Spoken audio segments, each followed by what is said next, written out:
Ji-won Park checked her phone one more time as she walked toward the glass doors of First National Bank. The notification from her company's payroll system still made her smile. $15,000. Her first profit-sharing bonus after 3 years of hard work at the tech startup. She had plans for this money.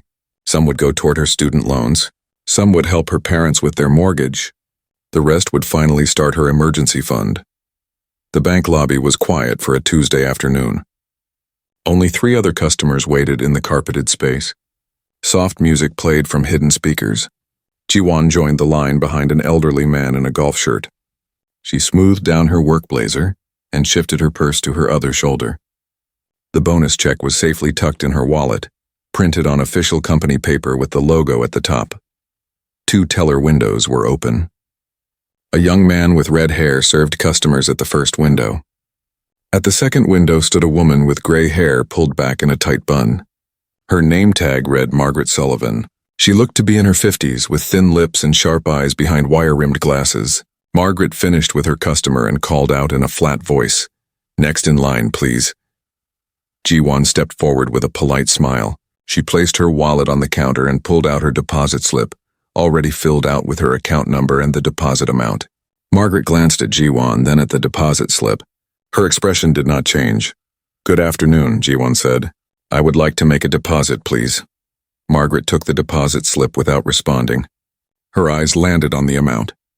$15,000. She looked up at Ji-won again, this time more slowly, taking in her face, her clothes, her hands.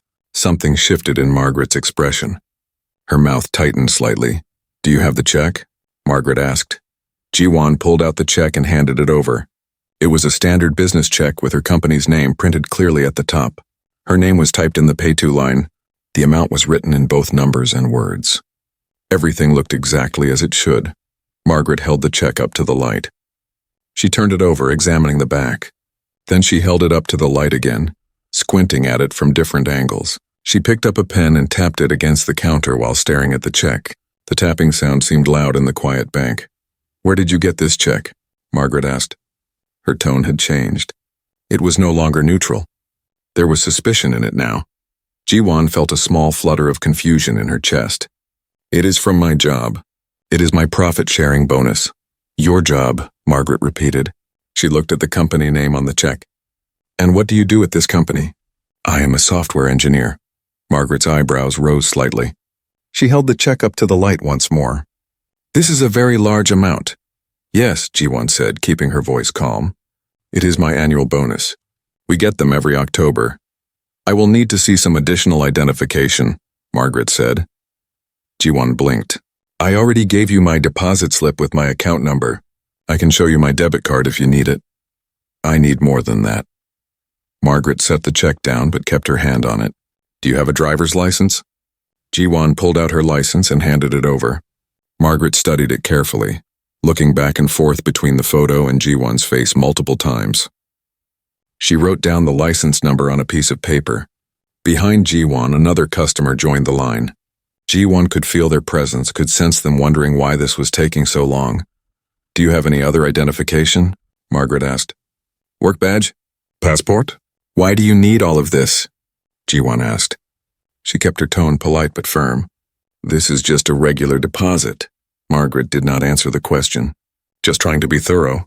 For your protection." Ji-won felt heat rising in her face, but she reached into her purse and pulled out her work badge. It had her photo, her name, and the company logo. Margaret examined it as carefully as she had examined everything else. Then she looked past Ji-won at the growing line of customers. "Just a moment," Margaret said. She turned and walked away from the window, taking the check with her. Ji-won stood at the counter, unsure what to do. She watched as Margaret approached another teller, a younger woman with blonde hair. Margaret leaned close and whispered something, then pointed back toward Ji-won. Both women looked at her. The blonde teller's eyes widened slightly. She whispered something back to Margaret. Ji-won's heart began to beat faster. Other customers were definitely watching now. She felt exposed, standing there at the window with no teller, like she had done something wrong. But she had not done anything wrong. She had simply tried to deposit her own check into her own account. Margaret disappeared through a door marked, "Employees only." The blonde teller called the next customer to her window. leaving Jiwon standing alone at Margaret's station. 5 minutes passed, then 10. Jiwon checked her phone. She had a meeting at work in an hour. She needed to get back. Finally, the employee door opened. But it was not just Margaret who came out. A man in a dark suit walked beside her. He was Asian, perhaps in his mid-40s with neat black hair and a serious expression. His name tag identified him as David Chen, branch manager. They walked directly toward Jiwon. "Miss Park?" the man said. "I am David Chen, the branch manager. Could you please step into my office?" It was not really a question. Jiwon felt every eye in the bank on her as she followed Chen and Margaret past the teller windows and down a short hallway. They entered a small office with a desk, 3 chairs, and a window overlooking the parking lot. Chen gestured to one of the chairs. Jiwon sat down. Margaret stood near the door with her arms crossed, still holding the check. Chen sat behind his desk and folded his hands on top of it. "Miss Park, we have some concerns about this check you are trying to deposit." "Concerns?" Jiwon said. "What kind of concerns?" "The amount is quite large," Chen said, "and there are some irregularities that caught our attention." "What irregularities?" Jiwon asked. She could feel her pulse in her throat now. "That check is completely legitimate. It is from my employer. We need to verify that," Chen said. "These things take time. We will need to contact the issuing company and confirm the check is valid." "You can call them right now," Jiwon said. She pulled out her phone. "I have my supervisor's number. I have the HR department's number. You can verify everything in 5 minutes." Chen shook his head. "It is not that simple. We have procedures we must follow. This could take several days." "Several days?" Jiwon's voice rose slightly. "I need to deposit this check. I have bills to pay." "I understand your frustration," Chen said, though his tone suggested he did not understand at all. "But we have to protect our customers and the bank from potential fraud." "Fraud?" The word hung in the air like an accusation. "Are you saying you think I am trying to commit fraud?" "We are not saying that," Chen said carefully. "We are simply being cautious." Margaret spoke up from near the door. "I think we should call the police, just to be safe." Jiwon's head snapped toward Margaret. The older woman's face was set in hard lines, her eyes cold. There was something almost satisfied in her expression, as if she had been proven right about something. "The police?" Jiwon said. "For a check deposit?" "It is standard procedure in cases of suspected fraud," Margaret said. "I have not committed any fraud." Jiwon's hands gripped the arms of her chair. She took a deep breath, forcing herself to stay calm. Getting angry would only make things worse. "This is my check. From my job. I am a software engineer. I have worked there for 3 years. This is completely legitimate." Chen picked up his desk phone. "I am going to make a call. Please wait here." Jiwon watched in disbelief as Chen dialed a number and had a brief, quiet conversation. She could not hear what he was saying. Margaret remained by the door like a guard, making sure Jiwon did not leave. Through the office window, Jiwon could see other bank customers coming and going, conducting their business with no problems at all. She watched as an elderly white man in casual clothes deposited a check at the blonde teller's window. The transaction took less than 3 minutes. No questions. No manager called over. No suspicious looks. Chen hung up the phone. "Someone will be here shortly." "Who?" Jiwon asked, though she already knew the answer. "The police." Jiwon closed her eyes for a moment. This could not be happening.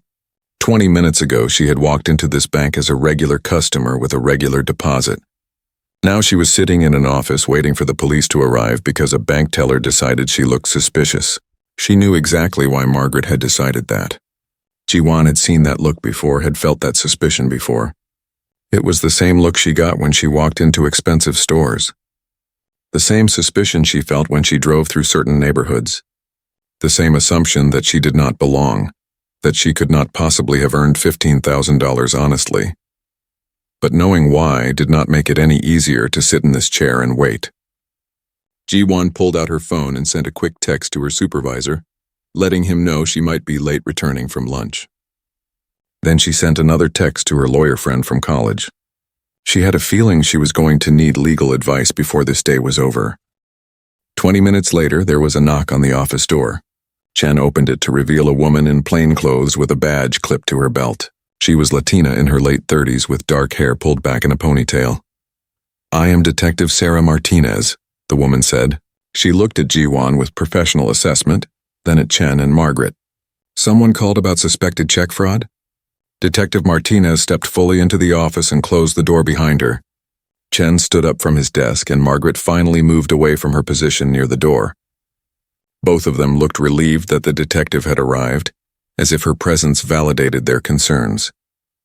Ji-won remained seated, trying to keep her hands steady in her lap. "Thank you for coming so quickly," Chen said, shaking Martinez's hand. "We have a situation here that we felt needed attention." Martinez pulled out a small notebook from her jacket pocket. "Tell me what is going on." Margaret spoke first, her voice carrying more confidence now. "This young woman tried to deposit a check for $15,000. When I examined it, something felt off about the whole transaction. The amount is unusually large and she seemed nervous when I asked questions." Ji-won opened her mouth to protest, but Martinez held up a hand. "Let me get the facts first, please." "Miss, what is your name?" "Ji-won Park." Martinez wrote it down. "And you attempted to deposit a check today?" "I did not attempt to deposit it. I'm depositing it. It is my check from my job." Ji-won kept her voice level, though anger simmered beneath her calm exterior. "There is nothing suspicious about it. This is my annual bonus. May I see the check?" Martinez asked. Margaret handed it over. Martinez examined it carefully, turning it over in her hands just as Margaret had done. But there was a difference in how the detective looked at it. Her expression was neutral, professional. She was not looking for something to be wrong. She was simply looking. "This appears to be a standard payroll check," Martinez said. "What specifically made you concerned about it?" Margaret shifted her weight. "Like I said, the amount is very large, and I have been working in banking for 15 years. I have instincts about these things. Something just did not feel right." "What did not feel right?" Martinez pressed. Margaret hesitated. "The whole situation. A check this large from a tech company. It is unusual." "It is October," Ji-won said quietly. "Many companies give bonuses in October. My company does profit sharing every year at this time. All the employees get them." Martinez looked at Ji-won. "Where do you work?" Ji-won gave the name of her company, a well-known tech startup in the area. Martinez wrote it down. "And what do you do there?" "I am a software engineer. I have worked there for 3 years." Ji-won pulled out her work badge again and showed it to Martinez. "Here is my identification. I have my driver's license. I have my debit card for this bank account. I can give you my supervisor's phone number right now. He can verify everything." Martinez examined the work badge carefully. "And you were planning to deposit this entire amount into your account here?" "Yes, is that illegal?" "No, of course not." Martinez handed the badge back. "Mr. Chen, when customers deposit large checks, what is your standard procedure?" Chen cleared his throat. "We examine the check for signs of forgery or alteration. We verify that the account holder has a history with us. Sometimes we call the issuing company to confirm the check is legitimate." "Did you call Miss Park's company?" Martinez asked. "Not yet," Chen admitted. "We were going to, but their finance department has already left for the day. It is after 5 o'clock on the East Coast where the corporate office is located. Miss Park offered to have you call her supervisor," Martinez pointed out. "Did you take that option?" Chen and Margaret exchanged a glance. "We felt it was better to go through official channels," Margaret said. Martinez turned to Ji-won. "Miss Park, have you ever been arrested or charged with any crime?" "No," Ji-won said firmly. "Never. I have never even had a traffic ticket." "Have you ever had any problems with this bank before? Any suspicious activity on your account?" "No, I have banked here for 5 years. I have never had a single problem until today." Martinez made more notes. Then she looked at Chen. "Is there anything else that made this transaction seem suspicious to you?" Chen seemed uncomfortable with the question. "As Margaret said, the amount is quite large, and we have to be careful about fraud. It happens more often than people think." "I understand that," Martinez said. "But I need to know if there was something specific about this check or this transaction that raised red flags. Was the check poorly printed? Were there signs of alteration? Did the account information not match?" "The check looks legitimate on the surface," Margaret admitted. "But appearances can be deceiving." "So there were no actual irregularities," Martinez said slowly. "Just a feeling." Margaret's face flushed slightly. "My instincts have protected this bank many times over the years." Martinez closed her notebook and looked at Ji-won. "Miss Park, I need to ask you some questions. You are not under arrest and you are free to leave at any time. But it would be helpful if you cooperated with this investigation. Do you understand? Yes, Ji-won said. Her heart was still beating too fast, but Martinez's professional demeanor was somehow reassuring. The detective did not seem to have already decided Ji-won was guilty of something. How long have you worked at your current job? 3 years and 2 months. And this is your first profit-sharing bonus? No, it is my third. The first year I got $8,000. Last year I got $12,000. This year is $15,000 because the company did well and I got promoted. Do you still have paperwork from your previous bonuses?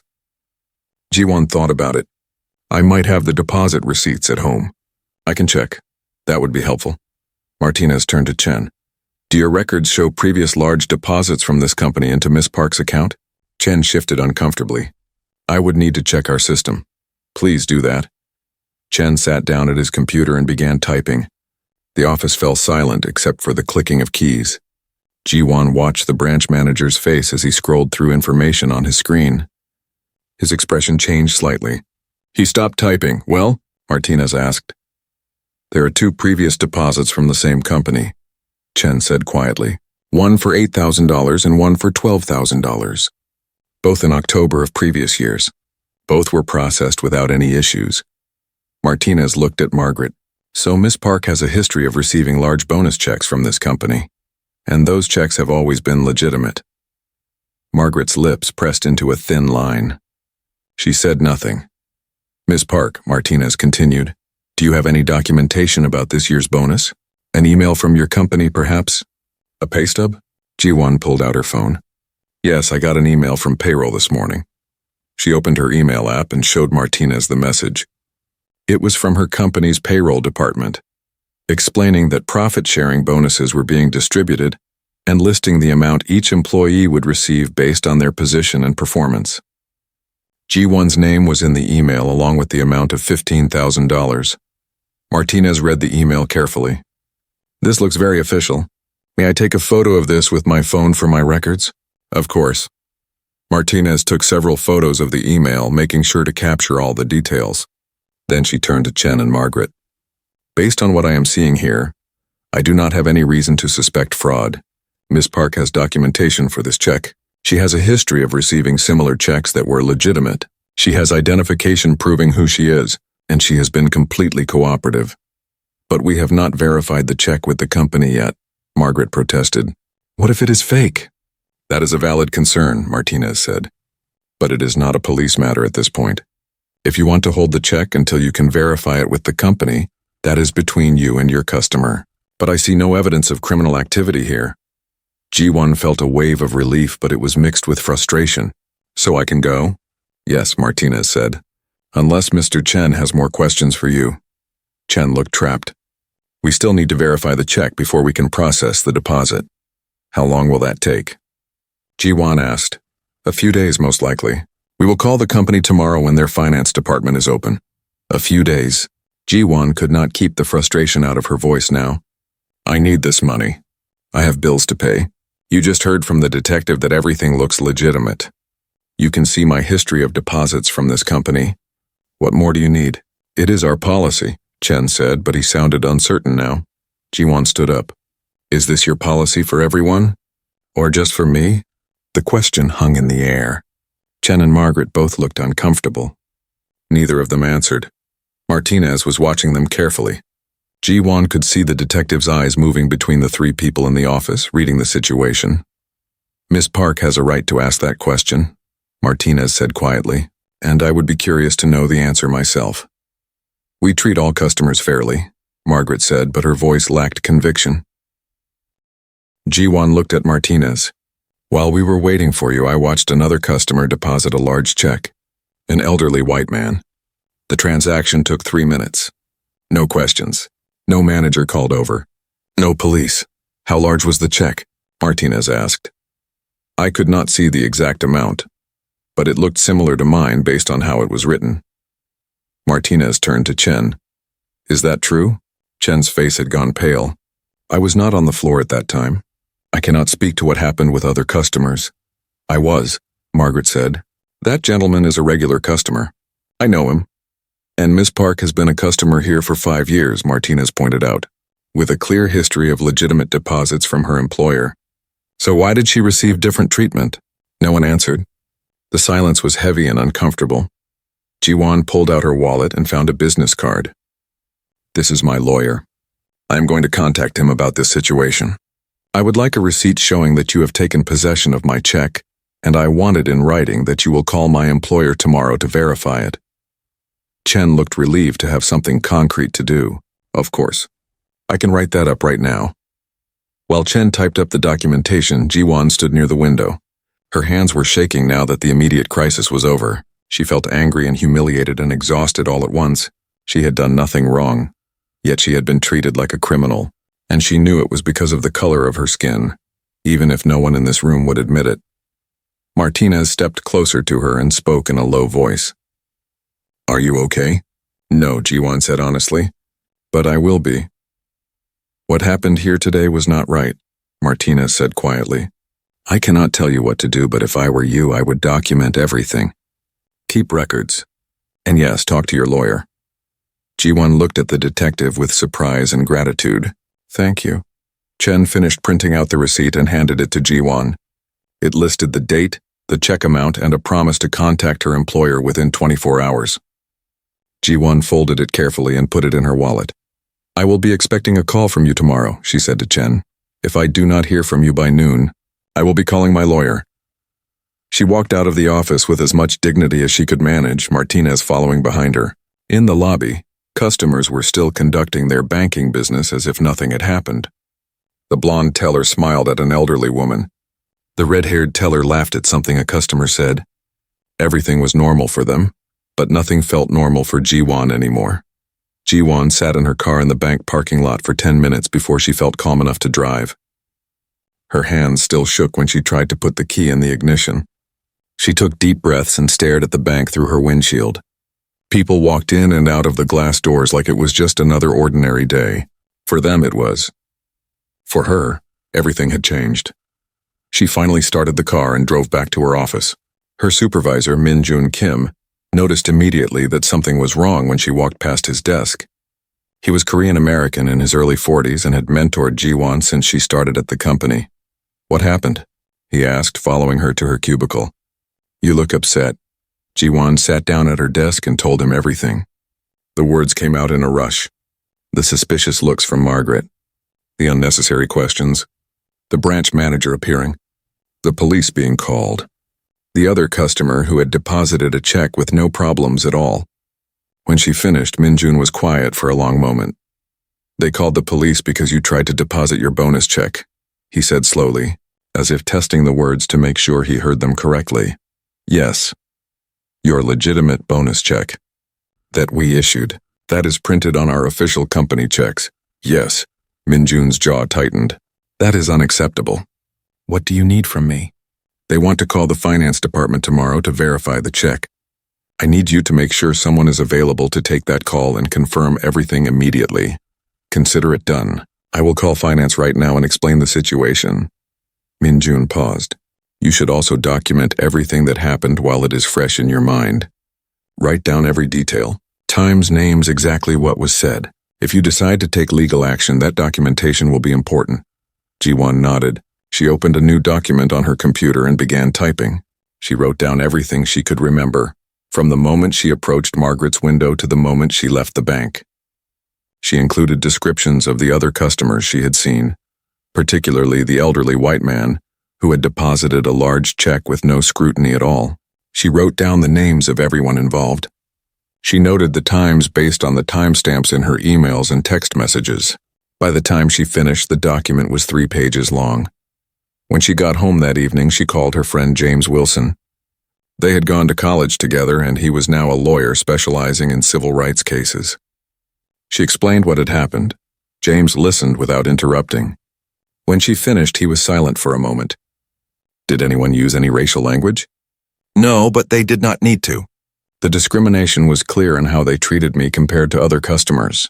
I believe you, James said. But proving discrimination can be difficult if there were no explicit statements. However, the fact that you watched another customer complete a similar transaction without any additional scrutiny is significant. That shows disparate treatment, And the fact that you have a history with this bank of similar deposits that were never questioned is also important. What should I do?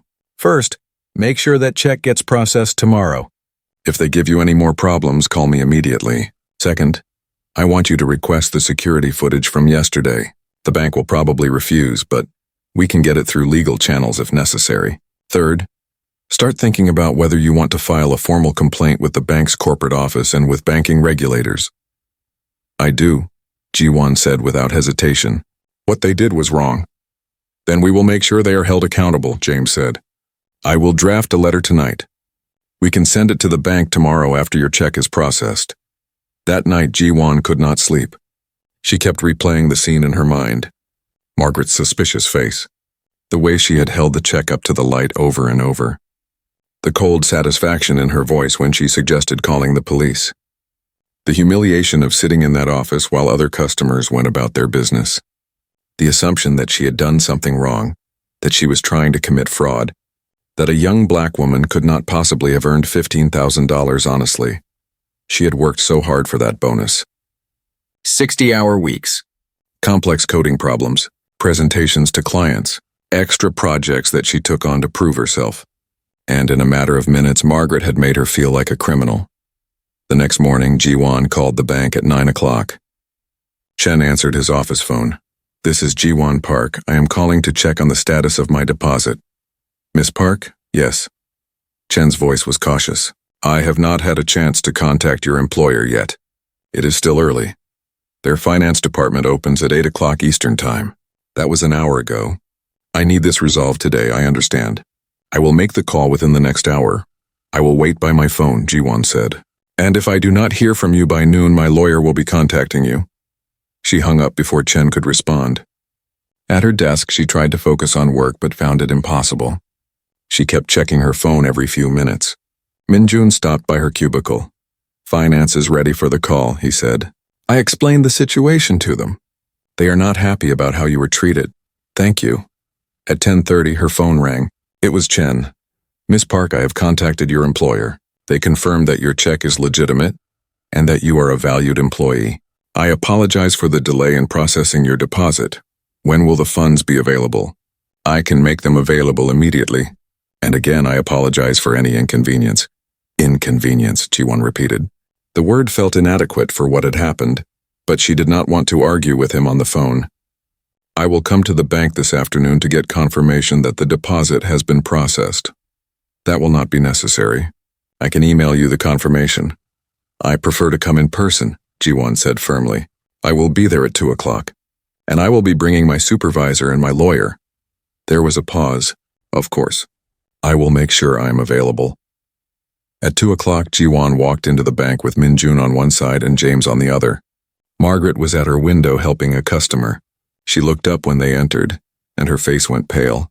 She quickly looked away. Chen emerged from his office immediately. Miss Park, Mr. Wilson, thank you for coming. Please come into my office. They followed him down the hallway. This time, Ji-won did not feel nervous or humiliated.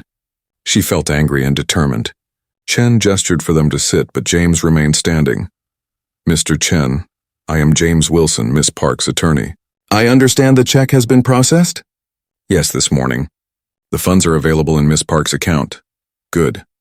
Now we need to discuss what happened yesterday and why it happened. Chen shifted in his chair. As I explained to Miss Park, we were simply following our procedures for large deposits. That is not true, James said calmly. He pulled out a folder from his briefcase. I have here a statement from Miss Park detailing the events of yesterday. She observed another customer deposit a check of similar size with no additional scrutiny, no manager being called over, and no police involvement. That customer was white. Miss Park is black. Do you see the problem? We treat all customers the same, Chen said, but his voice lacked conviction. Then you will have no problem showing us the security footage from yesterday, James said. We would like to see how you treated other customers who made large deposits. Chen's face went pale. The security footage is confidential. It will not be confidential if we file a lawsuit, James said. We can subpoena that footage, or you can show it to us now voluntarily. Which would you prefer? Min-jun spoke up. As Miss Park's supervisor, I can verify that she has been an exemplary employee for 3 years. The check she attempted to deposit was completely legitimate. There was no reason to treat her with suspicion except for the color of her skin. I assure you, race had nothing to do with it, Chen said quickly. Then prove it, James said. Show us the footage. Chen looked trapped. I need to contact our regional director before I can make that decision. Please do, James said. We will wait. Chen picked up his phone and made a call. They could only hear his side of the conversation, but it was clear he was explaining the situation to someone, and that the someone was not happy. When he hung up, he looked even more uncomfortable. Our regional director, Patricia Albright, will be joining us via video conference in a few minutes. She would like to discuss this matter directly. They waited in tense silence. 5 minutes later, Chen's computer chimed. He turned the screen so they could all see it. A woman in her 50s with short gray hair appeared on the screen. She wore a dark suit and had the serious expression of someone who dealt with problems for a living. Miss Park. Mr. Wilson, Mr. Kim, I am Patricia Albright, the regional director for First National Bank. I understand there was an incident at this branch yesterday, and you have concerns about how Miss Park was treated. That is correct, James said. He quickly summarized the events and their concerns about discriminatory treatment. Albright listened carefully. When James finished, she nodded. Those are serious allegations. Mr. Chen, I need you to pull up the security footage from yesterday afternoon. I want to see exactly what happened. Chen looked like he wanted to protest, but he did not. He left the office and returned a few minutes later with a security staff member who carried a laptop. They set it up on Chen's desk and soon they were watching footage from the bank's cameras. The first angle showed Jiwon entering the bank, dressed professionally, carrying her purse. She looked calm and normal. She waited politely in line. When Margaret called her forward, Jiwon approached with a smile. They watched Margaret's reaction as she looked at the deposit slip and then at the check. Even on the grainy security footage, they could see Margaret's expression change. She became suspicious, cold. She held the check up to the light multiple times. That is excessive, Albright said quietly. The check does not appear damaged or altered. Why is she examining it so thoroughly? They watched Margaret walk away with the check and speak to the other teller. They saw Chen emerge from his office. They saw Jiwon standing alone at the window while other customers stared. The footage showed the entire scene from multiple angles. It was even more humiliating to watch it than it had been to live through it. Now show me the footage of the other large deposits that day, Albright said. The security staff member pulled up different footage. They watched as an elderly white man approached the blonde teller's window. He handed over a check. The teller glanced at it, ran it through her scanner, and processed the transaction. The whole thing took less than 3 minutes. No additional scrutiny. No check held up to the light. No manager called over. How much was that check for? Albright asked. Chen pulled up the transaction records on his computer. $22,000, the number hung in the air. The elderly man had deposited a check for more than G1's, and he had been treated with complete trust and efficiency. Albright's expression hardened. Show me the other large deposits. They watched 2 more transactions. A middle-aged white woman deposited $18,000. A young white man deposited $16,000. Both transactions were smooth and quick. No suspicion. No extra questions. No police, Miss Park, Albright said. I owe you an apology. What happened to you yesterday should never have happened. There is no excuse for the way you were treated. Thank you, G1 said quietly, but I want to know why it happened. Albright turned her attention to Chen. Mr. Chen, why was Miss Park subjected to such scrutiny when other customers depositing similar or larger amounts were not? Chen seemed at a loss for words. Margaret said she had concerns about the check. What concerns? The check was legitimate. Miss Park had a history of similar deposits. What specifically raised a red flag? You would have to ask Margaret. Then bring her in here, Albright said. Now. Chen left the office and returned a minute later with Margaret. The older woman looked surprised to see so many people gathered in the small space. Her eyes darted from face to face before landing on the computer screen showing Patricia Albright. Margaret, please sit down, Albright said. Her voice was calm but firm. We need to discuss what happened yesterday with Miss Park's transaction. Margaret sat in the remaining chair, her hands folded tightly in her lap. I was just doing my job. Following procedure. Tell me about those procedures, Albright said. When a customer presents a large check for deposit, what are you supposed to do? I examine the check for signs of fraud. I verify the account holder's identity. If anything seems suspicious, I notify my supervisor. What seemed suspicious about Miss Park's check? Margaret hesitated. The amount was very large, $15,000, and she seemed nervous. I was not nervous, G1 said quietly. I was confused by your questions. Albright held up a hand. Let Margaret finish. Margaret, what else made you suspicious? I have been working in banking for 15 years. You develop instincts about these things. Something just felt off. Can you be more specific? Albright pressed. Was the check poorly printed? Were there signs of alteration? Did the signature look forged? No, Margaret admitted. The check looked legitimate on the surface. Then what was off about it? Margaret's face flushed. She opened her mouth and closed it several times, searching for words that would not come. James spoke up. Mrs. Sullivan, we have watched the security footage from yesterday. We saw how you treated Miss Park compared to other customers who deposited large checks.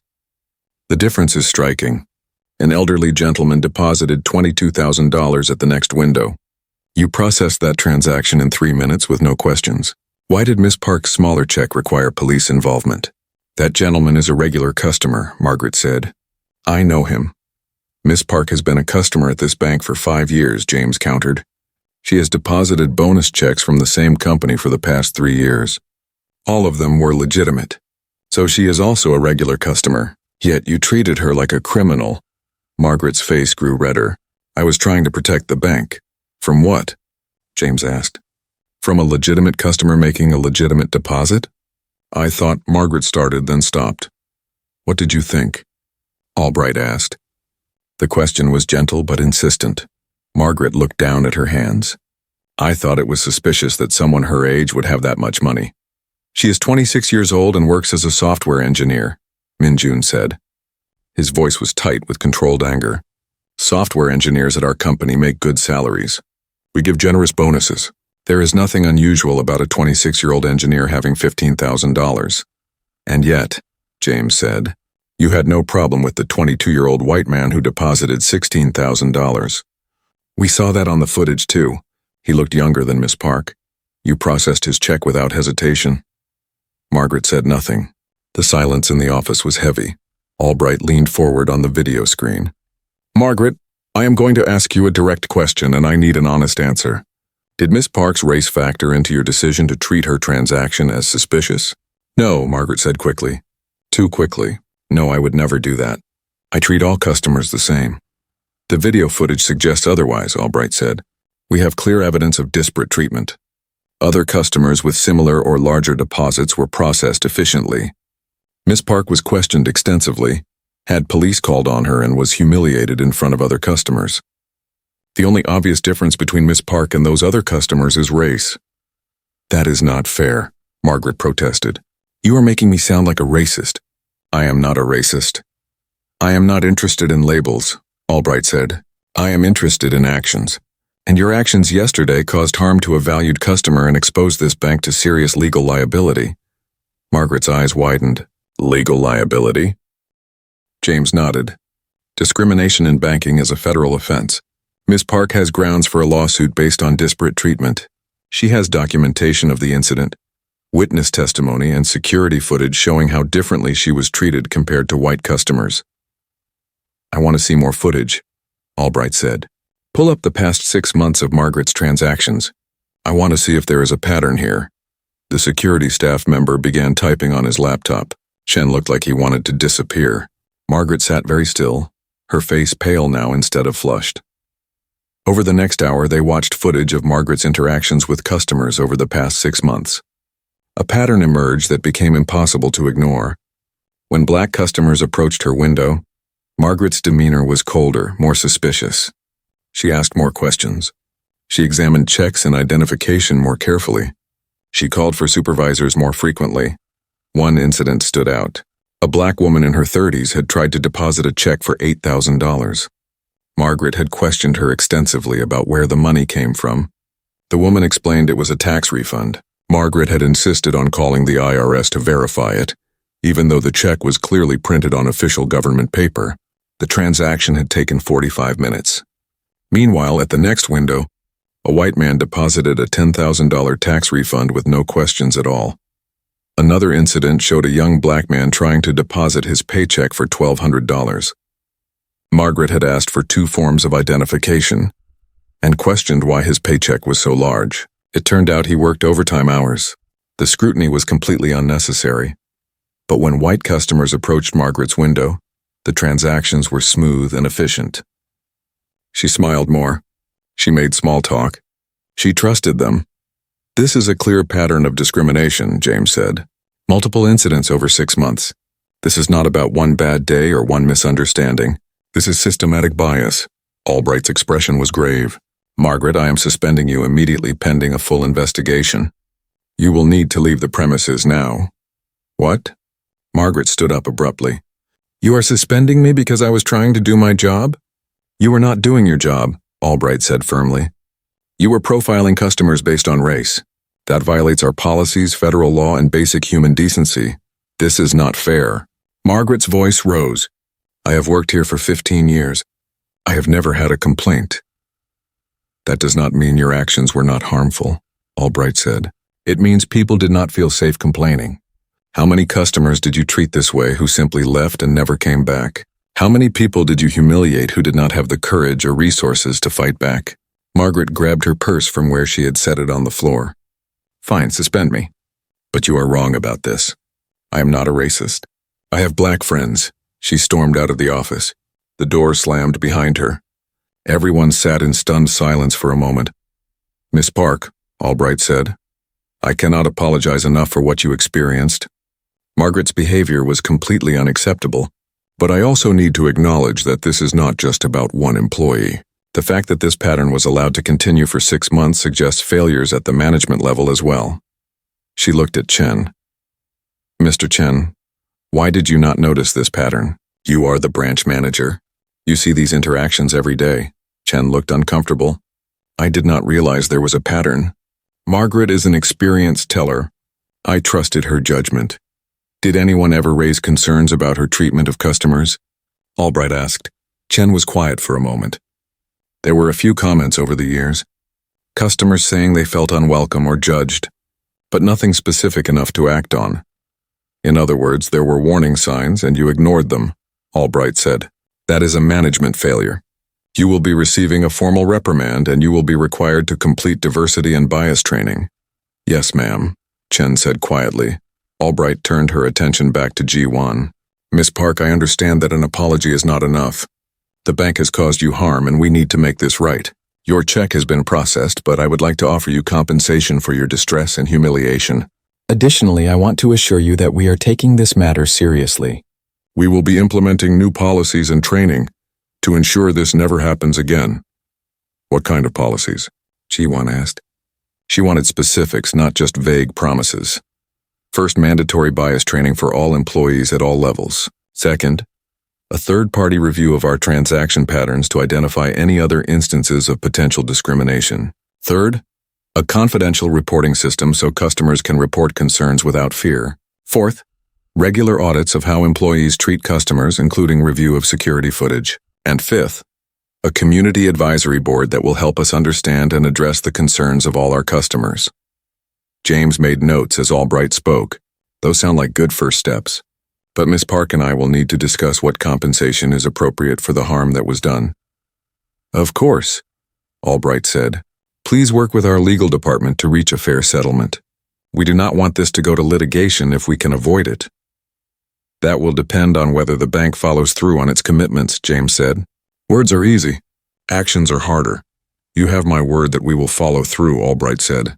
"I will personally oversee the implementation of these changes," Minjun spoke up. "As Miss Park's supervisor, I want to make sure she feels comfortable returning to this bank if she chooses to. She should not have to find a new bank because of how she was treated here." "Absolutely," Albright said. "Miss Park, if you decide to continue banking with us, I will assign you a personal relationship manager who will handle all your transactions. You will never have to worry about being treated this way again." Ji-won sat quietly, taking it all in. Part of her wanted to close her account and never return, but another part of her knew that walking away would not solve the problem. Other people would still be treated the way she had been treated. Margaret was suspended, but she was just one person. The problem was bigger than one prejudiced teller. I want to see real change, Ji-won said finally, not just promises. I want regular reports on what is being done. I want to know that the training is happening.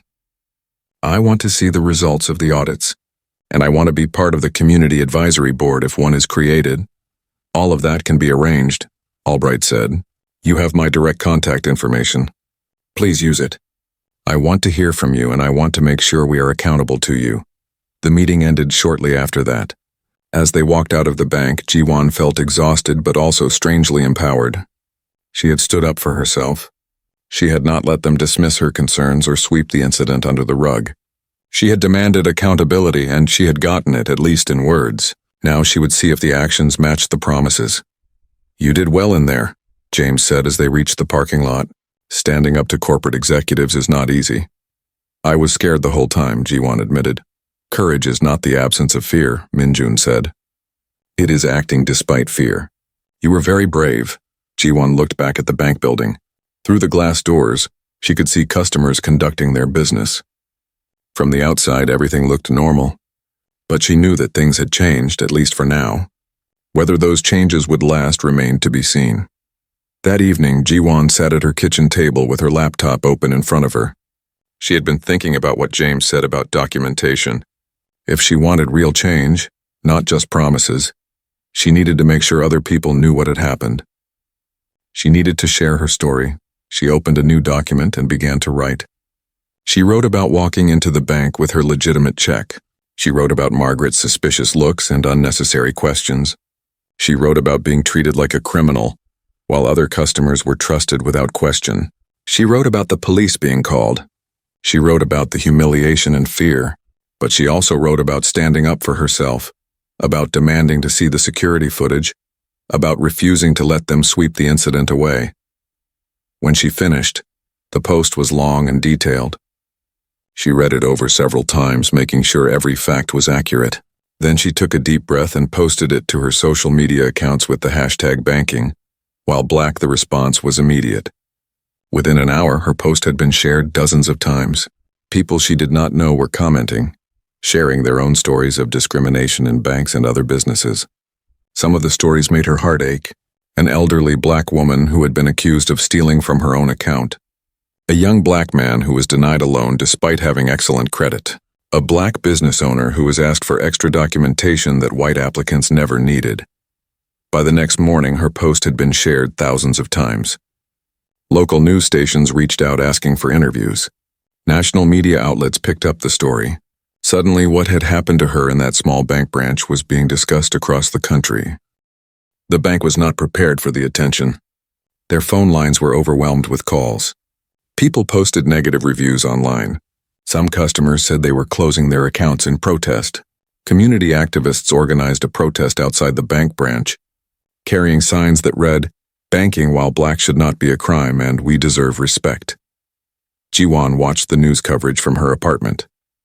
She saw footage of the protest, heard people chanting her name, saw reporters interviewing community members about their own experiences with discrimination.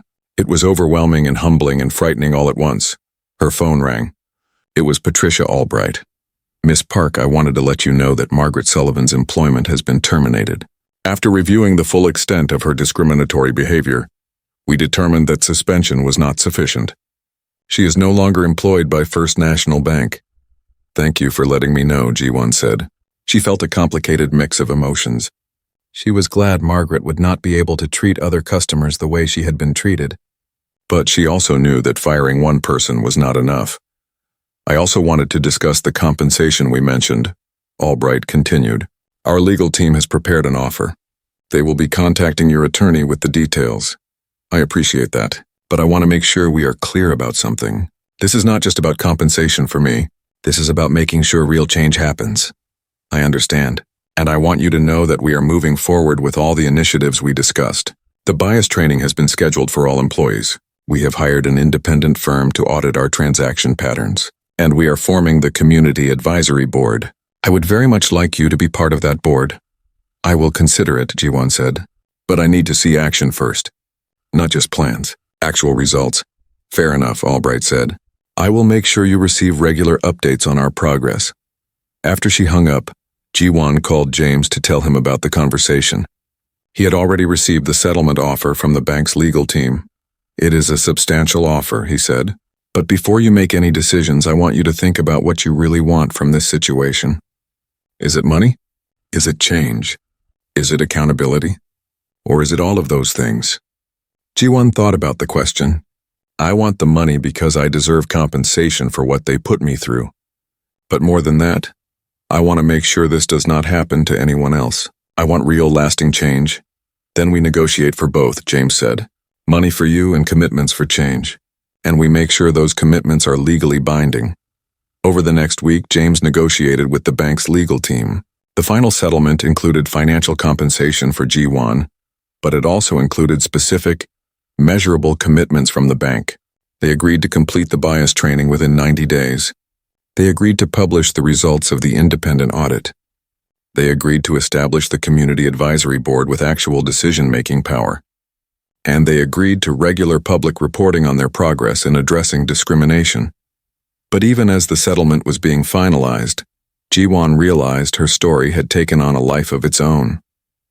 Other customers came forward with their own experiences at First National Bank and other banks. Community organizations started campaigns demanding fair treatment in financial institutions. Local politicians called for investigations. Banking regulators announced they would be looking into practices at multiple banks in the region. Detective Martinez called Jiwon one afternoon. I wanted to let you know that I filed a report about what happened that day.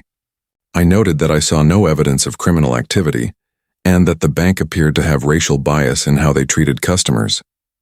That report is now part of the public record. Thank you, Jiwon said. She was surprised and grateful. Martinez had no obligation to do that, but she had chosen to stand up for what was right. What you did took courage, Martinez said. Speaking up is hard, but it is necessary. I see a lot of injustice in my work, and sometimes the hardest part is not catching criminals.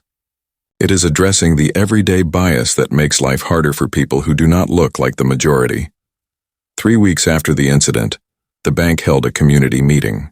Patricia Albright stood at the front of a packed room in a local community center. Chen was there too, looking uncomfortable. Representatives from civil rights organizations sat in the front rows. Community members filled the remaining seats. Jiwon sat near the back with Minjun and James watching.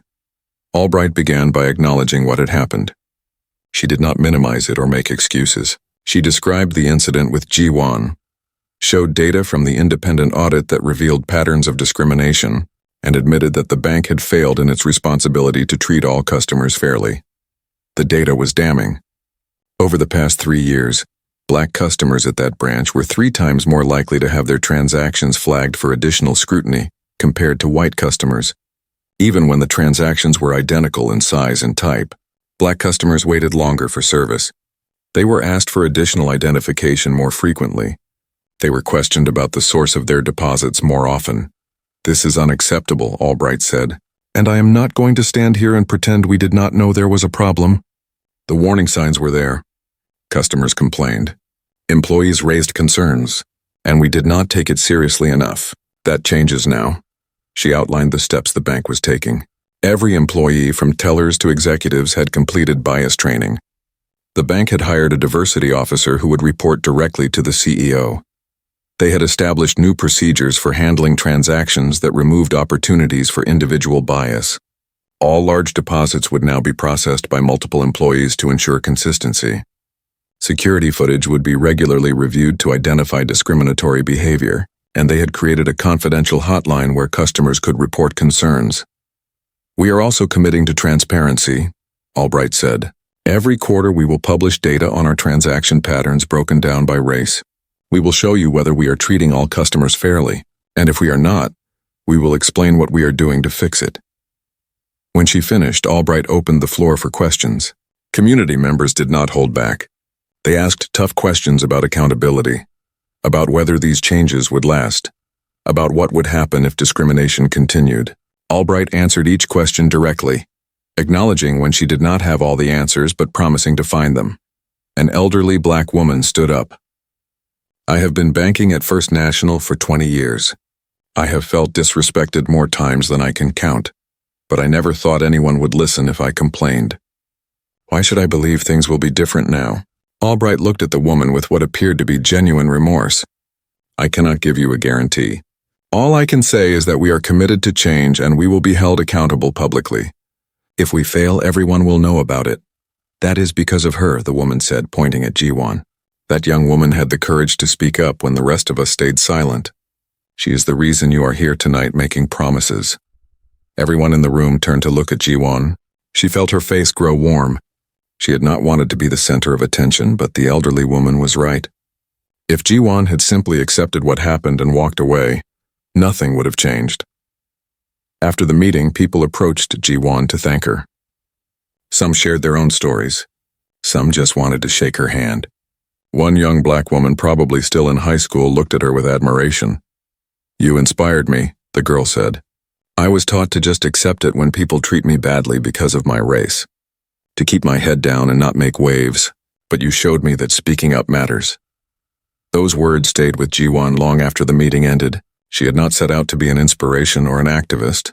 She had just wanted to deposit her check. But sometimes change happens because one person decides they have had enough and refuses to be silent. Over the following weeks, other banks in the area announced similar initiatives. Some were clearly reacting to the bad publicity and wanting to avoid being the next bank in the news, but others seemed genuinely committed to examining their own practices. Industry publications wrote articles about bias in banking. Training programs were developed. Regulators issued new guidance. Jiwon received a formal apology letter from Margaret Sullivan. It arrived at her apartment in a plain envelope. The letter was handwritten, several pages long. Margaret wrote about her shock at seeing herself on the security footage, how different her behavior looked from the outside. She wrote about growing up in a small town where everyone looked like her, about never really examining her assumptions. She wrote about the bias training she had taken since being fired, about working with a therapist to understand her implicit prejudices. I cannot undo what I did to you, Margaret wrote. I cannot take back the humiliation and fear I caused. But I want you to know that I am genuinely sorry. Not just sorry I got caught. Sorry for what I did. I am trying to be better. I am volunteering with organizations that promote diversity. I am listening to people whose experiences are different from mine. I am learning that my intentions do not matter if my actions cause harm. The apology felt genuine in a way that the bank's corporate statements had not. Jiwon was not sure if she could forgive Margaret, but she appreciated the honesty. She wrote back briefly, acknowledging the letter and wishing Margaret well in her journey of growth. A month after the incident, Jiwon decided to close her account at First National Bank. It was not because she doubted the changes they were making. It was because she needed a fresh start somewhere that did not carry the weight of that experience. She chose a local credit union known for its community involvement and fair practices. But before she closed the account, she went to the bank one more time. Chen greeted her personally, his expression nervous. Miss Park, I understand you are closing your account. Yes, she said simply. I want to thank you, Chen said. I know that sounds strange, but you forced us to look at ourselves honestly. You made us better. I am sorry it took your courage for us to do what we should have been doing all along. Jiwon nodded. She did not say it was okay because it was not okay, but she appreciated that Chen seemed to understand the magnitude of what had happened. As she walked out of the bank for the last time, she noticed something new. Posters hung on the walls explaining customer rights. Information about the Community Advisory Board was displayed prominently. A sign invited customers to report any concerns about their treatment. Small changes maybe, but visible ones. 3 months after the incident at First National Bank, Jiwon found herself sitting in a conference room at a local university. Around the table sat 15 other people, a mix of community members, civil rights advocates, and bank representatives. This was the first meeting of First National's Community Advisory Board, and Jiwon had agreed to serve as one of its founding members. Patricia Albright started the meeting by presenting data from the past 90 days. The numbers showed progress. The gap in how black customers and white customers were treated had narrowed significantly. Wait times were more equal. Additional scrutiny for large deposits was now applied consistently across all racial groups or not at all. Customer complaints about discriminatory treatment had decreased by 70%. But we are not declaring victory, Albright said. We know that 3 months of data is not enough. We need to sustain these improvements over time and continue to address the underlying issues. A community organizer named Keisha Thompson raised her hand. What about hiring? Your teller staff is still mostly white. Your management is still mostly white. How can you understand the experiences of diverse customers if your staff does not reflect that diversity? Albright nodded. You are absolutely right. We have launched a targeted recruitment program to increase diversity at all levels. We are partnering with historically black colleges and universities. We are reviewing our hiring practices to identify and remove barriers. But changing the composition of our workforce will take time. Time is what people always say when they do not want to commit to real deadlines, Keisha said. What are your actual goals? What percentage of diverse hires are you targeting, and when? The back and forth continued throughout the meeting. Board members asked tough questions and did not accept vague answers. Albright and the other bank representatives were forced to be specific about their commitments. By the end of the meeting, they had established clear metrics and timelines for everything from hiring to training to transaction practices. As the meeting ended, an older black man named Robert Washington approached Jiwon. I read about what happened to you. I am sorry you went through that, but I'm glad you spoke up. Thank you, Jiwon said. I had a similar experience about 10 years ago at a different bank, Robert continued. They accused me of trying to cash a fake check. It was my retirement payout from 30 years of working for the city. I had all the documentation, but they still called the police, made me feel like a criminal in front of everyone. I closed my account and never went back. But I never told anyone about it. I was ashamed even though I had done nothing wrong. It is not your shame to carry, Jiwon said gently. I know that now, but at the time I just wanted to forget it happened. Seeing you stand up and demand accountability made me realize that my silence was part of the problem. If I had spoken up back then, maybe they would have made changes sooner. Maybe you would not have gone through what you did. Or maybe they would have ignored you just like they ignored all the other warning signs, Jiwon said. You did not do anything wrong by staying silent. Everyone has to make their own decision about when and how to fight. Robert smiled sadly. Maybe, but I am speaking up now. I filed a complaint about what happened to me 10 years ago. It is probably too late to do anything about it, but at least there will be a record. After the board meeting, Jiwon went to a coffee shop to work on a new project. The incident at the bank had changed the direction of her life in unexpected ways. She was still working as a software engineer, but she had started spending her free time on a new application. She was building a tool to help people document and report discrimination in real time. The app would allow users to record details of incidents as they happened, including photos, videos, and audio recordings. It would connect people with legal resources in their area. It would aggregate data to show patterns of discrimination at specific businesses or institutions. And it would provide a community where people could share their experiences and support each other. Min Jun had connected her with some of his contacts in the tech community who wanted to help. They had formed a small team of volunteers working on the project. Some were developers like her. Others were designers, lawyers, and community organizers. All of them had been touched by discrimination in some way and wanted to create tools to fight back. Jiwon's phone buzzed with a message from one of her teammates. They had just secured funding from a nonprofit organization that supported civil rights technology projects. The app could now move from a volunteer project to something more substantial. As she worked on the code, a news notification popped up on her phone. Another incident of banking discrimination had made headlines in a different city. A black business owner had been denied a loan despite having excellent credit and a solid business plan. When he asked why, the loan officer had made vague references to risk factors without explaining what those were. The business owner had filed a complaint with banking regulators and was now talking to the media. Jiwon felt a pang of sympathy for him. She knew what it felt like to be treated with suspicion for no valid reason. She sent him a direct message on social media, offering support and sharing information about resources that might help. He responded within minutes, thanking her and saying her story had inspired him to speak up about his own experience. The weeks turned into months. First National Bank published its quarterly report on customer service metrics, broken down by race.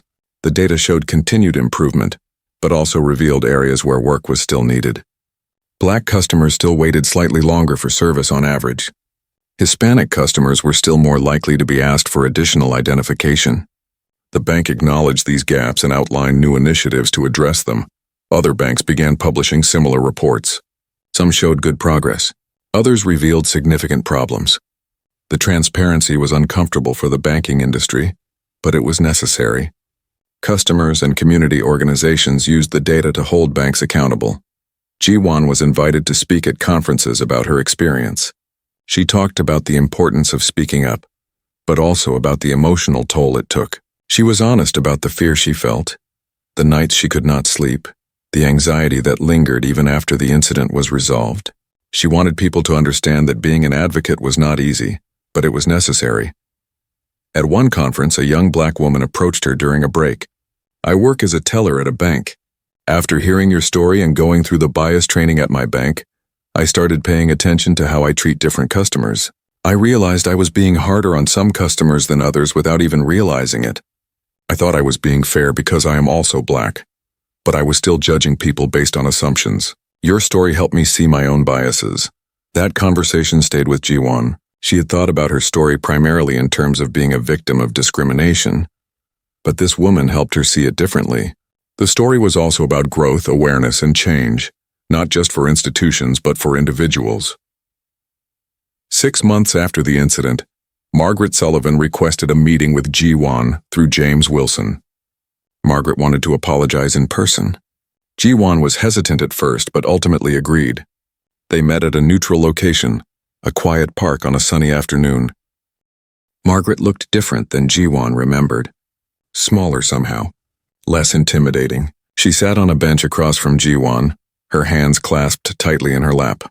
"Thank you for agreeing to meet with me," Margaret said. "I know I do not deserve your time or your forgiveness. I have not decided whether I can forgive you," Jiwon said honestly. "But I am willing to listen," Margaret nodded. "I have spent the past 6 months in therapy, working on my biases, trying to understand where they came from. It has been painful to face the truth about myself. To realize that I hurt people, that I was part of a system that discriminates against people based on the color of their skin." "What did you discover?" Jiwon asked. "That I was taught to be afraid of people who look different from me, not explicitly, but through 1,000 small messages throughout my life. And that fear turned into suspicion. And that suspicion turned into actions that hurt people." Margaret's eyes filled with tears. "I told myself I was just being careful, just doing my job. But the truth is I was treating people as guilty until proven innocent, and only when they were black or brown." "Why are you telling me this?" Jiwon asked. "Because you deserve to know that what happened was not about you. It was never about you. You did nothing wrong. Everything that happened was because of my prejudice and ignorance. And I want you to know that I am working every day to be better. I volunteer with organizations that promote racial justice. I attend workshops. I speak to other people about bias, trying to help them see what I could not see in myself."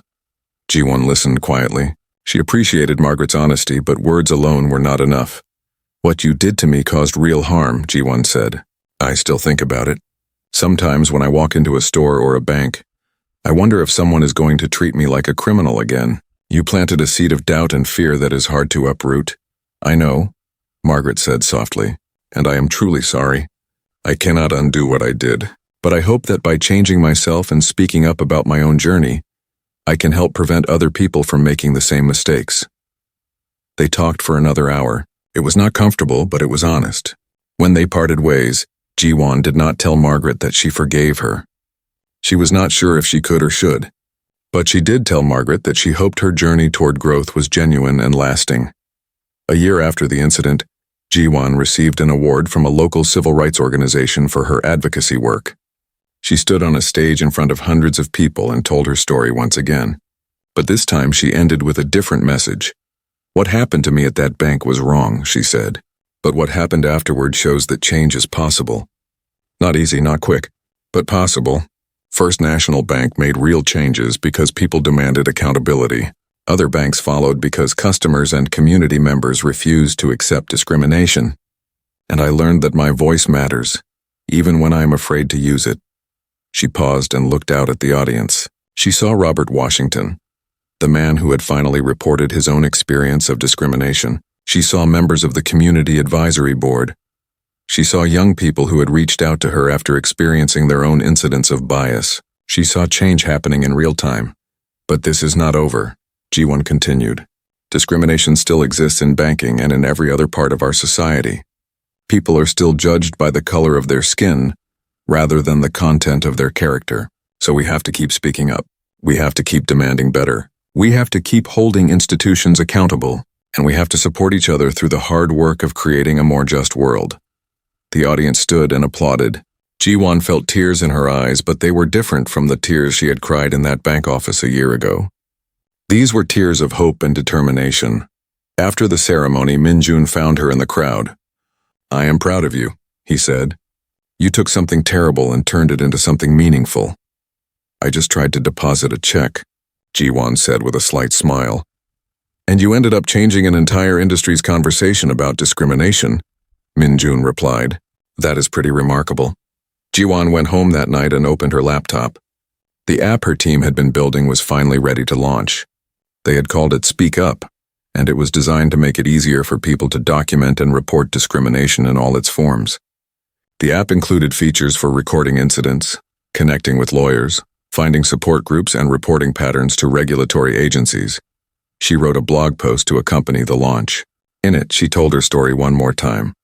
But she also emphasized that her story was just one among millions. Every day, people face discrimination in housing, employment, education, healthcare, and countless other areas of life. The app was a tool to help them fight back. "Discrimination thrives in silence," she wrote. "It exists because people are afraid to speak up, afraid they will not be believed, afraid of retaliation. But when we document our experiences, when we share our stories, when we demand accountability together, we create change. We make it harder for people and institutions to ignore injustice." The launch was successful. Within the first week, thousands of people downloaded the app. Stories poured in from around the country. Some were about banking discrimination like what Ji-won had experienced. Others were about being followed in stores, denied service at restaurants, passed over for promotions, or questioned by police without cause. Each story was painful, but together they painted a picture of systemic injustice that could no longer be ignored. Ji-won continued her work as a software engineer, but her experience had fundamentally changed her perspective on what technology could do. She saw now that the most important applications were not always the ones that made the most money or had the most users. Sometimes the most important applications were the ones that gave people power, that amplified voices that had been silenced, that created accountability where there had been none. 2 years after the incident, First National Bank held an event to celebrate the progress they had made. They invited Ji-won to speak, along with other members of the Community Advisory Board. The bank had transformed in measurable ways. Their workforce was more diverse. Their customer service metrics showed equal treatment across racial groups. Their policies explicitly prohibited discrimination and created clear consequences for employees who violated those policies. But perhaps most importantly, they had created a culture where discrimination was no longer ignored or dismissed. Employees were trained to recognize bias in themselves and others. Customers felt safe reporting concerns. And the bank publicly shared data about their performance, accepting scrutiny as the price of accountability. Ji-won stood at the podium and looked out at the audience. She saw Patricia Albright, still committed to the work of change. She saw Chen, who had learned hard lessons about the cost of complacency. She saw new employees who had been hired as part of the diversity initiative. And she saw community members who had fought for these changes. 2 years ago, I walked into a bank to deposit a check. Ji-won began. I left humiliated and angry, having been treated like a criminal for no reason other than the color of my skin. Today, I stand here as evidence that change is possible when people demand it, and when institutions have the courage to listen. But I also stand here as a reminder that the work is never finished. Progress requires constant vigilance, constant effort, constant commitment. The moment we become comfortable is the moment we risk sliding backward. So let us celebrate how far we have come, but let us also commit to the work that still remains. The audience applauded, but Ji-won knew that applause was not enough. Real change required action, day after day, year after year. It required people to examine their biases, to challenge unjust systems, to speak up even when it was uncomfortable. As she left the event, Ji-won checked her phone and saw dozens of notifications from the Speak Up app. More stories, more documentation of discrimination, more people refusing to stay silent. It was overwhelming sometimes seeing how pervasive the problem was, but it was also hopeful, seeing how many people were willing to fight for something better. Ji-won had never wanted to be an activist or an advocate. She had just wanted to deposit her check and get on with her life. But sometimes life pushes you in directions you never planned, and you have a choice. You can turn away or you can lean in. You can stay silent or you can speak up. You can accept injustice or you can fight for change. Ji-won had made her choice, and in doing so, she had discovered a strength she never knew she had. The work continued. The fight continued. But so did the hope that one day, no one would have to go through what she went through. That one day, everyone would be treated with dignity and respect regardless of the color of their skin. That was the world Ji-won was working toward. One conversation, one app feature, one act of courage at a time.